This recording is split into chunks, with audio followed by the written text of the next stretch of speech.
a financial architecture that is sensitive and responsive to the realities of the moment.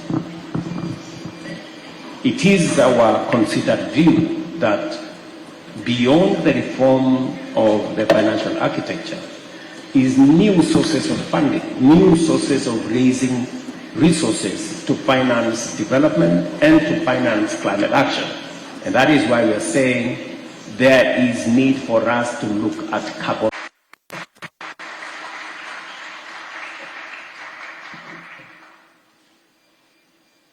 Thank you very much. Professor He Honshu, Chair of the University Council, the President of Peking University, Professor Gong Yuhyuan, the management and faculty of the university, dear students, distinguished guests, ladies and gentlemen. On behalf of the people of Kenya, let me express my deep gratitude for the honor and privilege to address this iconic and top-ranked university, which is not only one of China's most historic and prestigious universities, but also a global citadel of intellectual vibrancy, academic excellence, and groundbreaking research.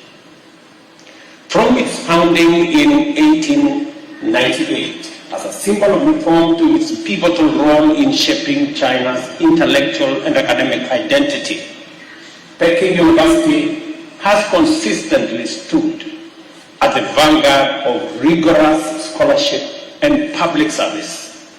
I commend your leadership, faculty, and the entire community for cultivating a world-class institution that fosters mutual understanding, talent development, and knowledge sharing between China and the world.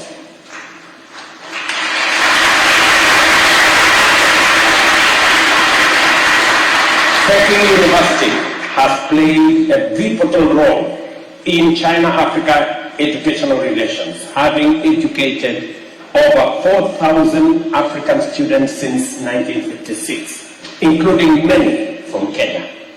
We are proud of our academic collaboration, including the partnership with Kenyatta University in literature and cultural studies.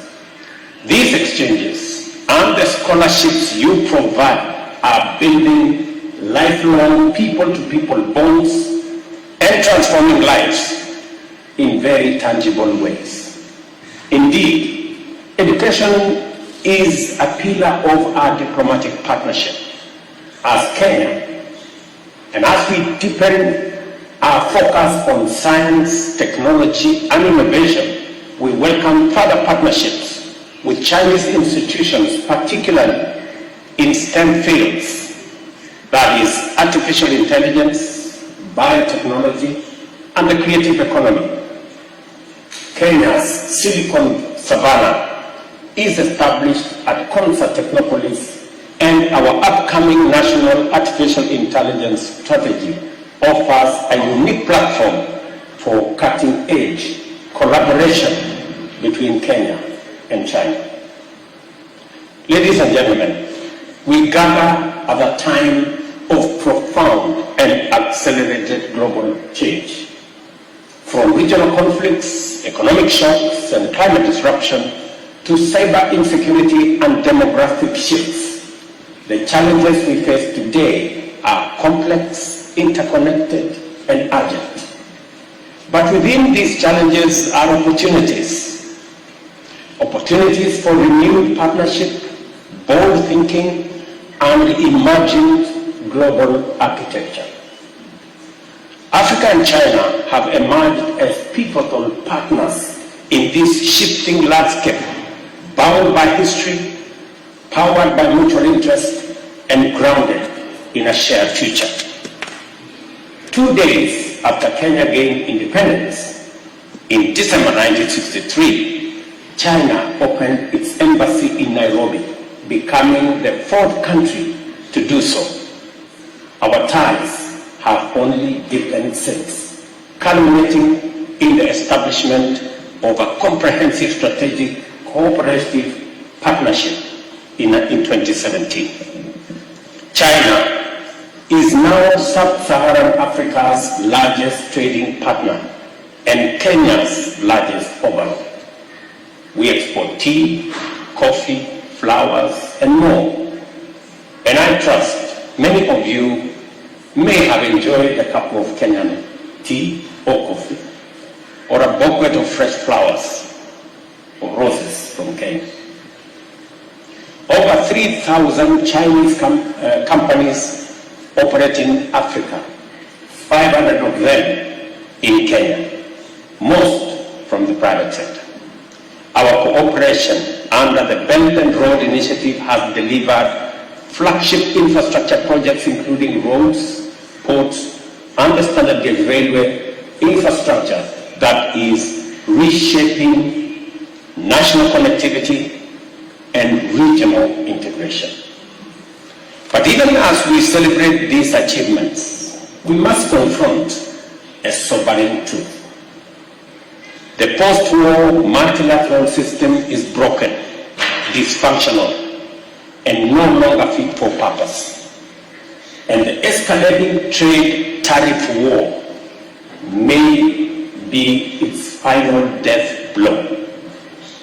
Allow me, ladies and gentlemen, to give my perspectives on 4 key aspects, namely peace and security, the climate change crisis, the global financial architecture, and matters global trade, and suggest possible ideas on the way forward. On the United Nations and the UN Security Council, no other circumstance other than the post-war situation would have made the current structure of the UN, and more particularly the UN Security Council, and that is the 5 permanent members with individual powers, an acceptable peace and security architecture. The Security Council, once a beacon of peace and diplomacy, now has 1 permanent member invading one country, while another member takes sides in conflict, in direct contradiction to the Council's own resolutions. Yet today, the permanent members live in denial and resist reform, even as the Security Council becomes less and less legitimate and its relevance is being put to question.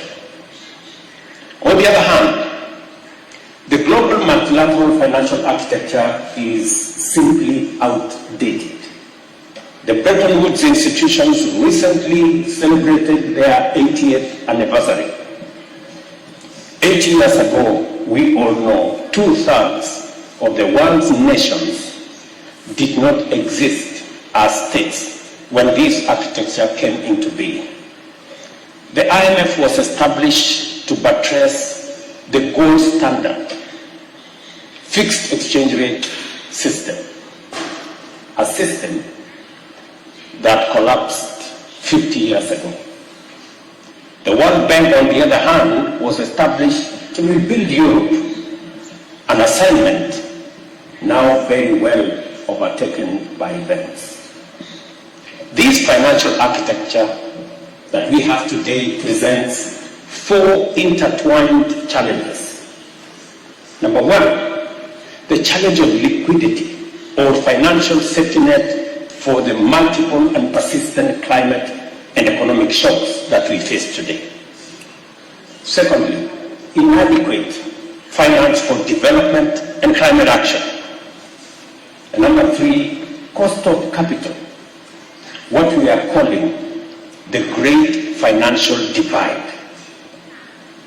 And lastly, the problem of recurring debt crisis in developing countries, which is a consequence of the first 3. The climate crisis is perhaps the most urgent and existential challenge of our time. Africa, despite contributing the least to global emissions, bear the greatest burden through floods, droughts, displacement, and food insecurity. we have scientific consensus that these extreme weather events are human-induced. But even if it were otherwise, decarbonization of the economy is progress in its own right. Conservation of nature and clean air are desirable ends in and of themselves. But 30 COP conferences later, national interests continue to stand in the way of global collective action, notwithstanding the fact that the atmosphere has no national boundaries. We continue, in my opinion, to play dice with nature. When the World Trade Organization was mooted in 1945, world trade consisted primarily of goods. The wealthy industrial countries exported manufactured goods, while the less developed countries exported primary products and raw materials. But today, the world of trade has changed dramatically. Trade in services now accounts for a quarter of global trade and are growing 3 times faster than the merchandise trade. The business process outsourcing, BPO commonly known as, and IT-enabled services, which were inconceivable in 1945, are currently in the order of US $300 billion and projected to grow at 10% annually over the next decade. Trade in services, particularly digitally enabled services, defies the traditional goods logic, as it enables professionals in developing countries to compete with their counterparts in industrialized countries with a lot of ease. But this leveling of the playing field goes beyond digital services. For example, affordable air travel enabled medical tourism to emerge as a growth industry. Ladies and gentlemen, having contextualized the situation as it is now, allow me at this point to suggest my views on where I consider the opportunities of the future to be. Let me put some context to this.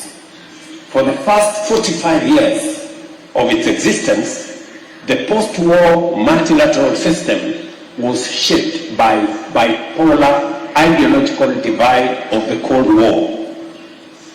This divide, the East-West divide, suggests that we are unable to overcome the bipolar of that era, or the bipartisanship or bipolarism of that era. Seemingly, there appears to be Cold War warriors that are unable to see a world that is not ideologically polarized and are determined to reinvent a polarized world by every means possible. In a world where globalization is no longer an option, but an existential imperative, any polarization is undesirable, unnecessary, and untenable. Two structural forces, in my opinion, have driven globalization, namely technology and demography. They are irreversible. Until very recently, perhaps no more than a decade ago, it was taken for granted that the industrialized West would maintain a competitive advantage in high technology industries, while the global South would remain in low-tech, labor-intensive and primary goods industries. Today, disruptive cutting-edge innovation can pop up anywhere in the world. The DeepSeek AI disruption and Kenya's revolutionary mobile money transfer technology are glaring signs of our times.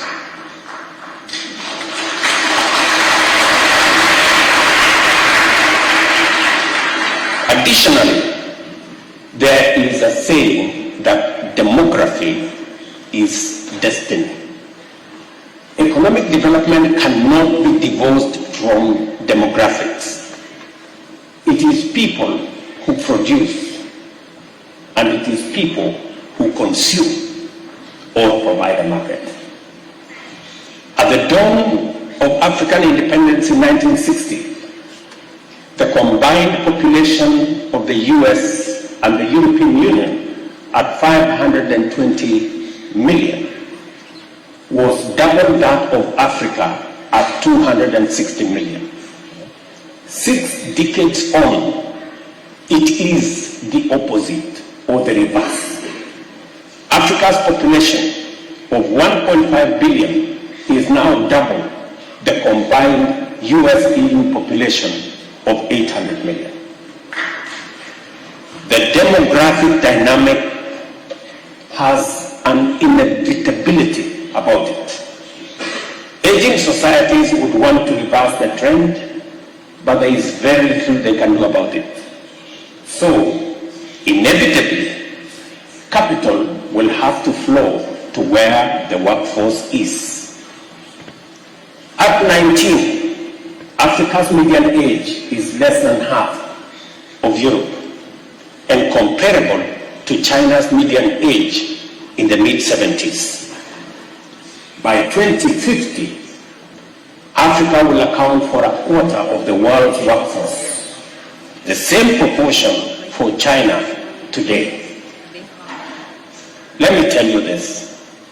If the first half of this century belongs to China, the second half of this century belongs to Africa.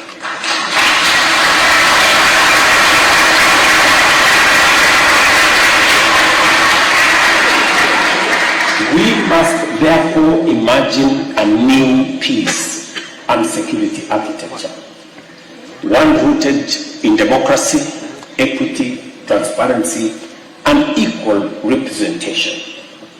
It is my view that the security architecture of the world should be representative of the 5 continental blocks, that is the Americas, Europe, Asia Pacific, and Africa and Middle East, with equal representation for each of the regions. Seeing as Europe already has 3 members, France, the UK, and Russia, it seems reasonable to all of us that the membership for each region be set at 3, so that we end up with a total of 12 permanent members. Such a council would better reflect today's geopolitical realities and uphold the principle of sovereign equality among nations. On the other hand, global opinion is divided on whether the current international financial architecture can be reformed. Many people tell me it cannot. My view is that as difficult as it is still easier to reform this financial architecture, even though the latter would be a better option. At the heart of the Bretton Woods institution is a fundamental issue. These are shareholder institutions. At the time they were formed, the shareholders were also the primary stakeholders and beneficiaries. Both the World Bank and IMF have evolved into development finance institutions, but the ownership and power remains with the wealthy countries that they no longer serve. The interests of the shareholders and stakeholders and beneficiaries are at great variance almost all the time. This anomaly became apparently glaring during the IMF SDR issuance, where 64% of allocations ended up in wealthy countries that did not need liquidity support. The poorest countries, which needed it most, received only 2.4%. That is the extent of disconnect between the shareholders' interests and the stakeholders and beneficiaries' interests. There are many reforms required of these institutions, but I believe that the most consequential is governance changes that will transform them into independent, apolitical, global institutions, insulated from the national interest of their shareholders. And you know what? This requires no more than adopting modern corporate governance best practice. The shareholders should elect directors, and the directors should appoint and supervise competent professional management. Just as simple as that. I believe reform, not abandonment of multilateral system, is the path into the future. Let me go back to climate change. The inaugural Africa Climate Summit held in Nairobi in September 2023 resolved, and I quote, to urge world leaders to rally behind the proposal for a global carbon taxation regime, including a carbon tax on fossil fuel trade, maritime transport, and aviation, end of quote. This principle is accepted at the national level and is implemented through carbon taxes, subsidies to green energy, and national emissions trading systems. Yet, we continue to resist taking this to its logical conclusion, that is, having a global carbon taxation regime. However, I take note that recently, in fact, earlier last month, the International Maritime Organization adopted a global emissions tax, meaning that this reality is beginning to dawn, that is the way to the future. Kenya, on the other hand, generates 90% of its electricity from renewables and has enshrined climate adaptation in law.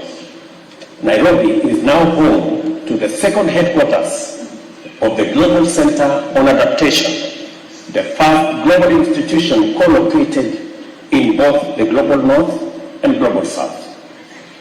I wish to commend China for its leadership in renewable energy technologies, particularly in solar power and electric vehicles.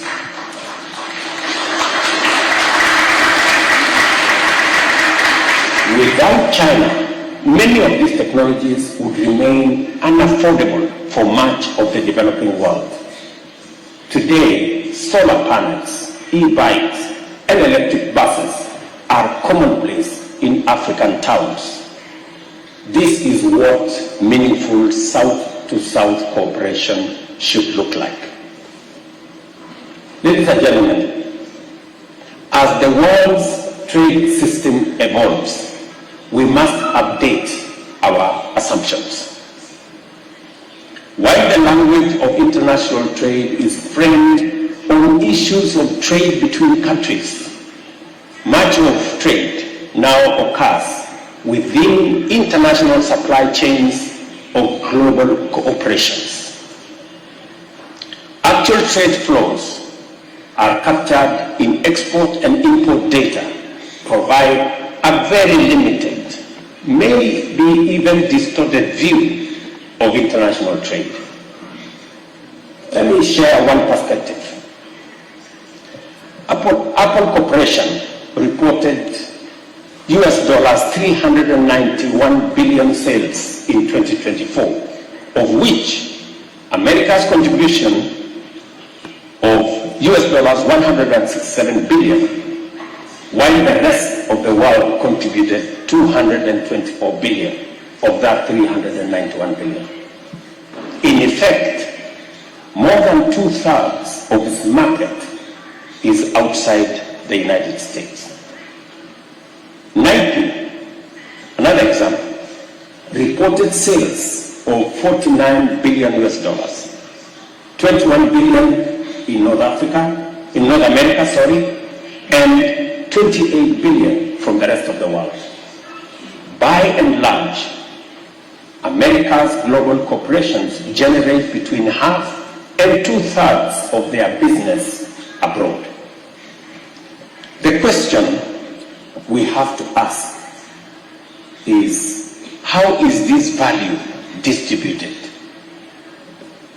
When Levi's or Calvin Klein jeans are stitched in Kenya or Cambodia, then sold in China or India, with the profits accruing to the global North Corporation, which share of the value is global trade and which is not? It's a question I hope some of the students in this university will explore. It stands to reason that when the entire value chain is factored into the trade equation, North America enjoys an even more significant commercial surplus from the global trade than is reflected in the trade figures we are currently working with. Indeed, this is the conclusion reached in a study by the European think tank Center for Economic Policy Research, published in 2024, which was titled Globalization and Profitability of U.S. Firms. Let me quote them, and I quote, "Lower trade barriers allowed North American firms to enter new markets and utilize their intangible assets to boost profitability. Foreign profitability of U.S. firms increased by much more than domestic profitability." End of quote. It is an assignment to all of us as we discuss matters trade to know that the statistics that are available do not give a full picture of what values and what trade we are working with.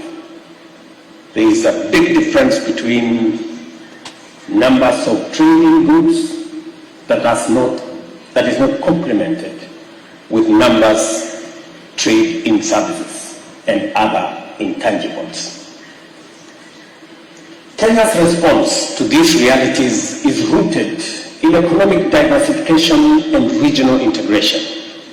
Through the Africa Continental Free Trade Area, we aim to unlock value chains and markets across our 1.4 billion strong continent. Nairobi, our capital, serves as a UN headquarters in the Global South and as a hub for environment, finance, media, and innovation. We are also a diplomatic hub.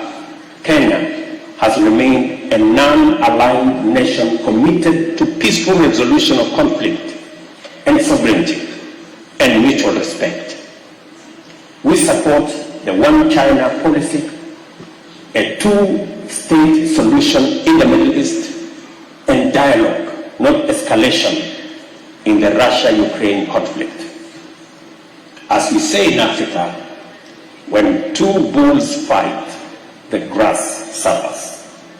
Let us choose understanding over confrontation.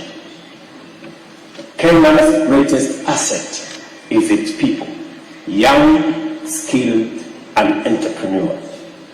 Over 80% of our population is under 35, and we are building institutions and ecosystems that will harness this demographic advantage through education reform, digital innovation, and youth entrepreneurship. Initiatives like our Silicon Savannah at Kwanza Technopolis and our Big Five University Research Cluster are also attracting global partnership. Peking University can play a pivotal role in this future. We encourage deeper cooperation through scholarships, artificial intelligence research, innovation labs, and student exchanges.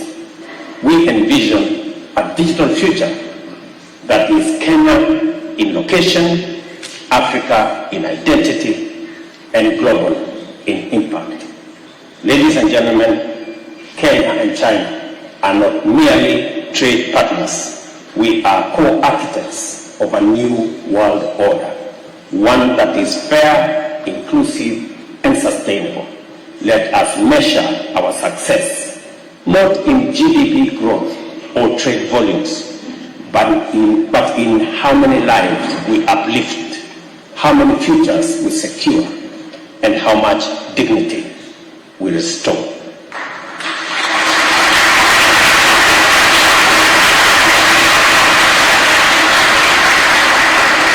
This visit, as the first African state visit to China this year, mirrors my 2024 visit to the United States, the first African state visit there in 15 years.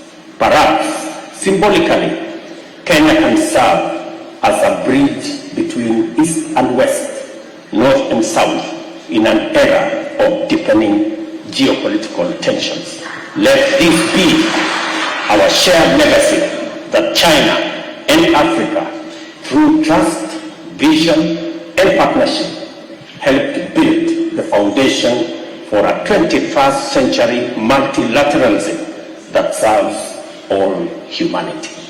I thank you.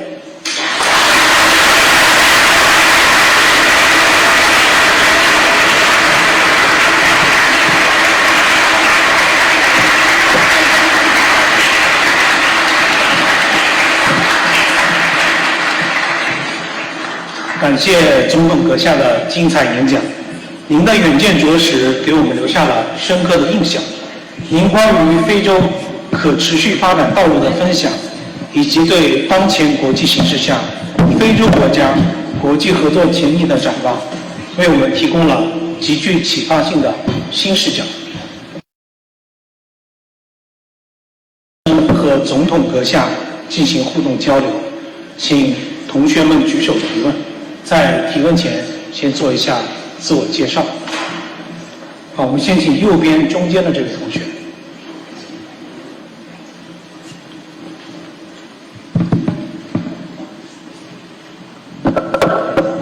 Good morning, Mr. President. I'm Johnny Yang. I'm a PhD student at National School of Development. Thank you for the enlightening speech. I have learned a lot.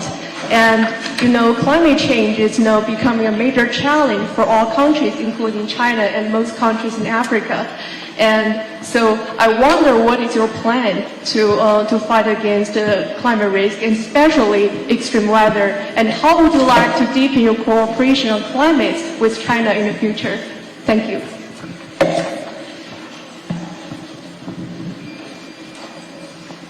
Thank you very much.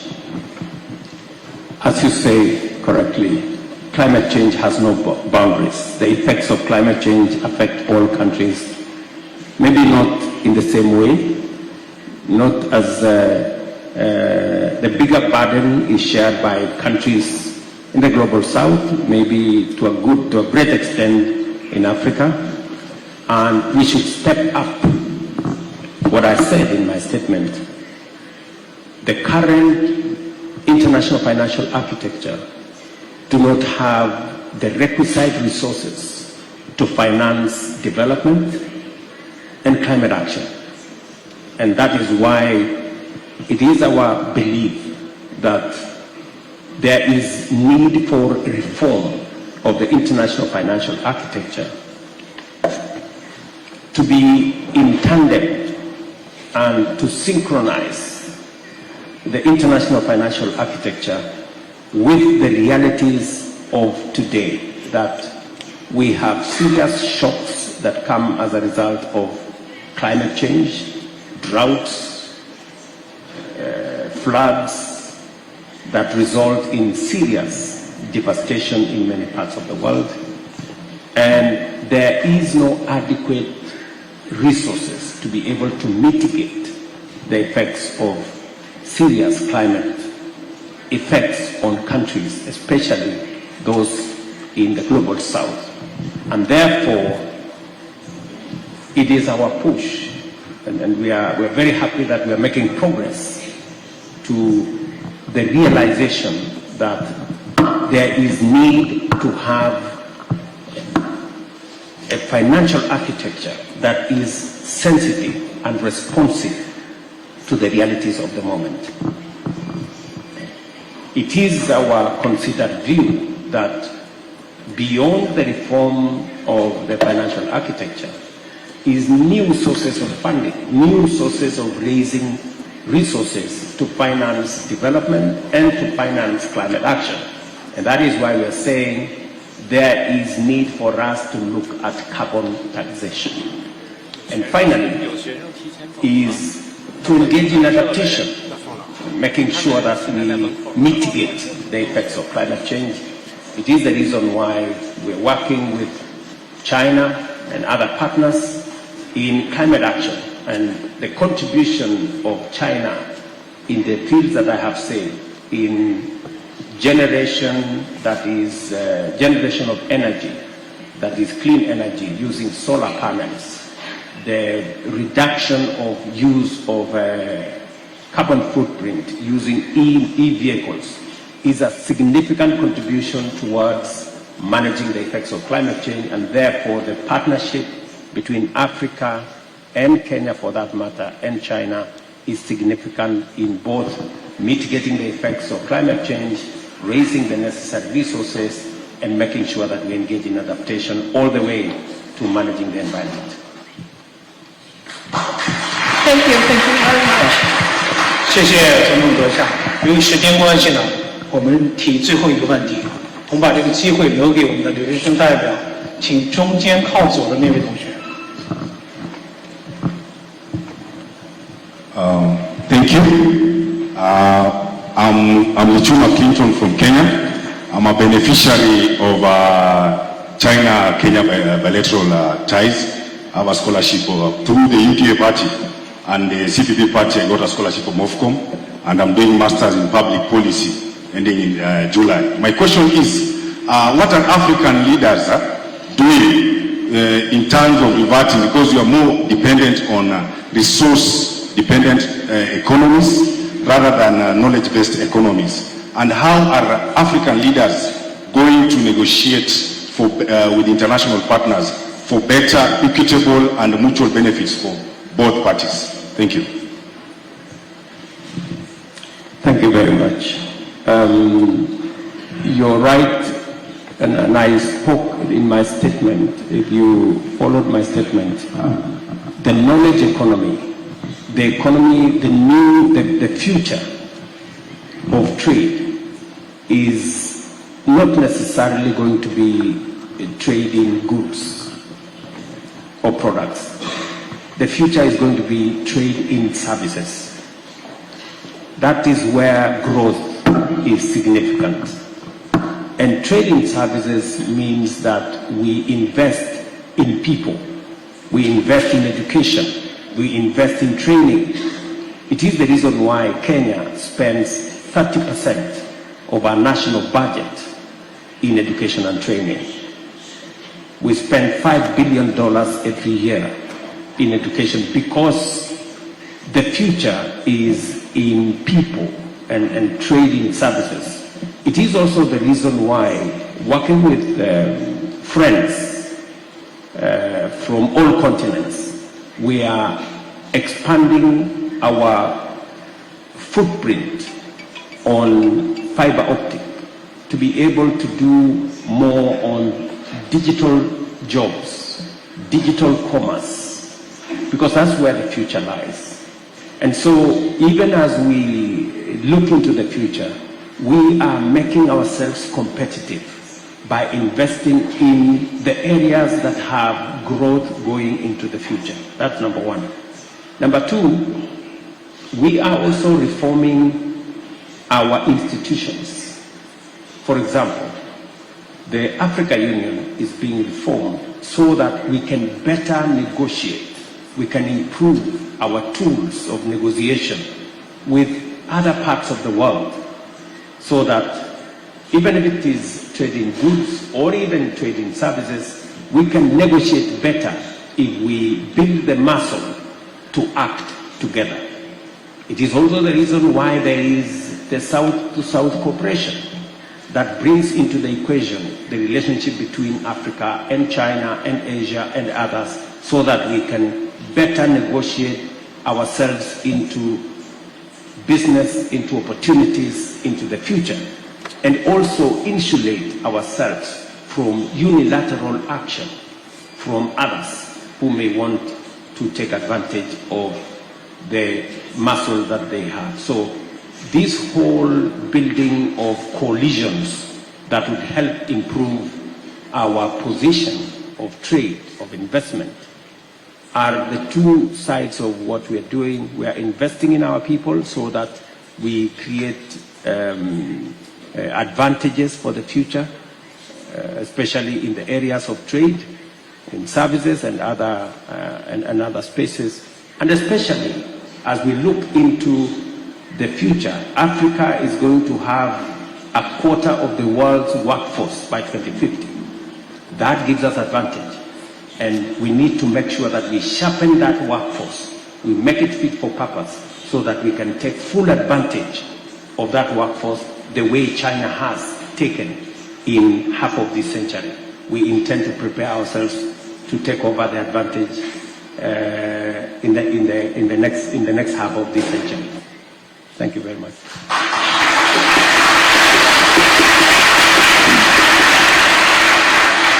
再次感谢总统阁下对同学们提出问题所做出的富有洞见的解答。您的分享不仅拓宽了我们的国际视野，而且加深了我们对肯尼亚发展现状和前景的理解。我们相信今天的交流将成为北京大学与肯尼亚进一步深化合作的重要契机。我们期待未来有更多的机会与肯尼亚各界加强交流，为深化中国同肯尼亚关系、构建新时代全天候中非命运共同体做出贡献。接下来，我们有请何光彩书记代表北京大学向总统阁下赠送纪念品，北京大学大学堂牌匾。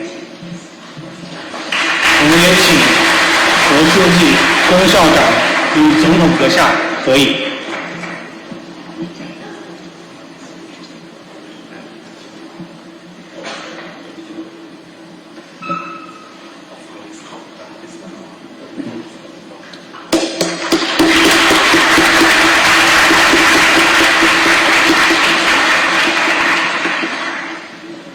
尊敬的各位来宾、老师们、同学们。